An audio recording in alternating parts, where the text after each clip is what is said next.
Ladies and gentlemen, welcome to the Detox Dudes. Let's talk about a super important subject here, self-love. Okay, what is self-love? How do we do it? Why is it important? Let's start with a little bit of science here to rope people in. Check out Dr. Masaru Emoto's work. He is a doctor that studied the effect of consciousness on water. Okay, so what he saw was that when people gave loving vibrations to water and then he froze that water, there was beautiful crystalline structures in place.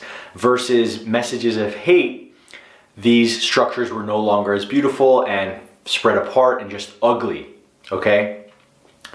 And let's bring it to something super practical here. What about like when you talk to a dog, Imagine, just when you talk to a dog in a very loving way, even if it's saying, I hate you, or I hate you, buddy. But like you're saying it in a loving way, the dog gets excited and perks up and his tail's wagging, versus when you talk to your dog in an angry way. Even if you're saying something like, I love you, good dog. If you say it with those intentions, the dog is going to cower and his tail's going to go between his legs and he's going to be scared and nervous, right?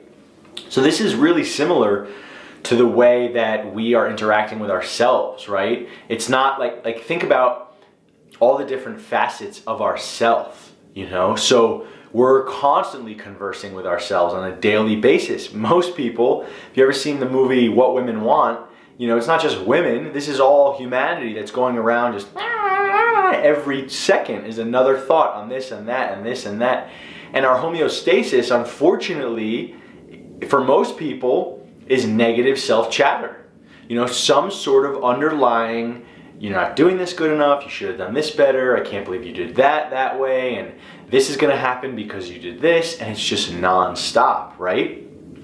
So now, why is it important to sort of reverse the tide of this, chaos? Because we are constantly affecting ourselves on a regular basis with our intentions and with our consciousness and our will, okay? When life is constantly shooting arrows at us, and what most people are doing is taking their own bow and shooting themselves in the foot right after they get shot by the universe or by, their circumstances, okay? So think about all of the negativity out there in the world and all of the people who don't have your best interests at play and all the people who are just trying to take your money and not there truly for you. Why would you then double that? Why would you cultivate a relationship with yourself the same way that other people treat you, Like, I know it's a stupid question. Why? Because that's what we're used to and that's what we were brought up with. I understand why. I'm just asking hypothetically, right? Doesn't it make way more sense to cultivate a loving relationship with oneself? Like, is there anything that could go wrong for you forgiving yourself and loving yourself and having compassion and acceptance for what you do? Like, the only debate that people give is like, well, if you love yourself and if you treat yourself well, then you'll never change. And that's total bullshit. Change happens so naturally when you truly love yourself and forgive yourself for doing anything that wasn't the right decision, okay? Change is like a natural byproduct. In fact, when we don't have compassion for ourselves, it's impossible to change because we're just digging ourselves deeper and deeper in the shithole, okay? So, when I say this self-love mumbo jumbo, what am I talking about? Self-love is simply cultivating a relationship with oneself where you accept, love, and have compassion for all of your actions, decisions, thoughts, okay? It's kind of like whatever your thought is, and I love that, or and I love you, Josh, and it's okay. I like this technique. You're lost in thought and you just say, oh, maybe that's true. Maybe it's not. I love you. We get grinding on ourselves with this story that we're playing out, potentially this future story or what we did in the past. And it's never the same, right? Reality is always different than what we think it is or what our thoughts tell us. Think about how much your thoughts are wrong. I would say my thoughts are wrong 98% of the time. My thoughts are wrong. It's not what actually happened in the past. It's not what ends up happening in the future, and they're just bullshit, right? So why are we keep listening to it? Why do we keep fueling that fire? We gotta reverse the tide here. And the way to reverse the tide is not to just try not to have thoughts, it's to accept all that is and all that comes, and especially accepting oneself, okay? My favorite thing to do, okay, and I'm guilty, I haven't done it in the past few months because of how much I've been working, so I need to get back to it, though I have been good with my self-love, but not with this particular practice of looking at myself in the mirror and telling myself I love myself. Just looking at myself right in the eyes, in the mirror, in the window to the soul, right in my eyes, and saying, I love you, Josh. Good job. You're doing the best you can. Sometimes I like touching my whole body. You know, there's a Native American tradition where they massage every single speck of a baby's body.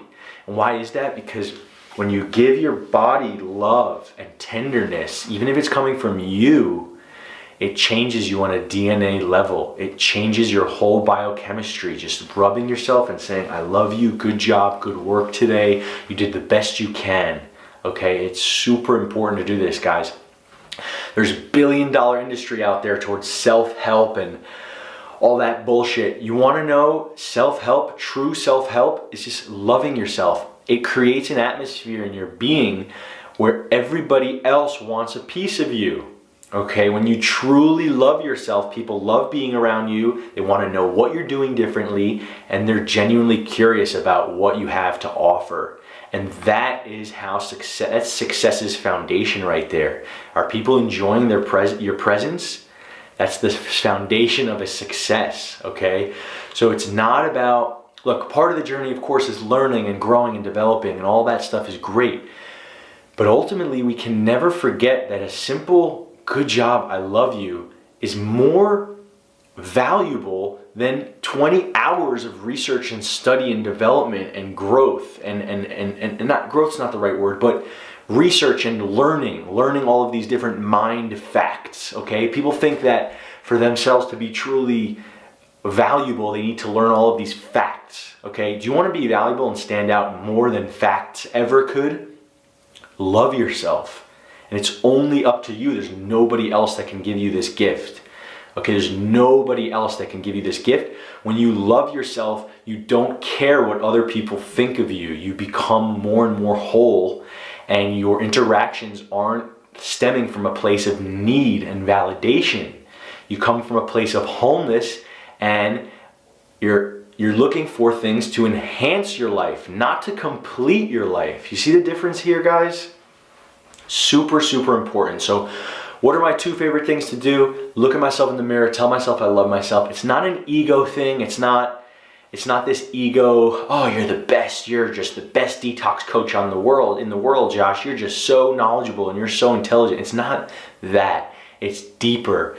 It's not ego love. It's like the way you would give unconditional love to a child. You start giving it to yourself. Okay, just talk to yourself like a baby. Good job, and watch how things change around you. Watch how the universe naturally seeks to fulfill the mission that you're putting your intentions on. Okay, you're putting your intentions on wholeness and love. The universe is going to match it, and that's really what life is about, guys. Life. We're co-creating with this universe. It's not just us. We don't have to do it all and learn everything and act upon everything and do everything.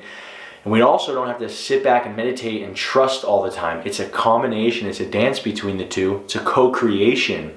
And when you put your feelers out, your antennae are out for love and self-love, the universe will double it.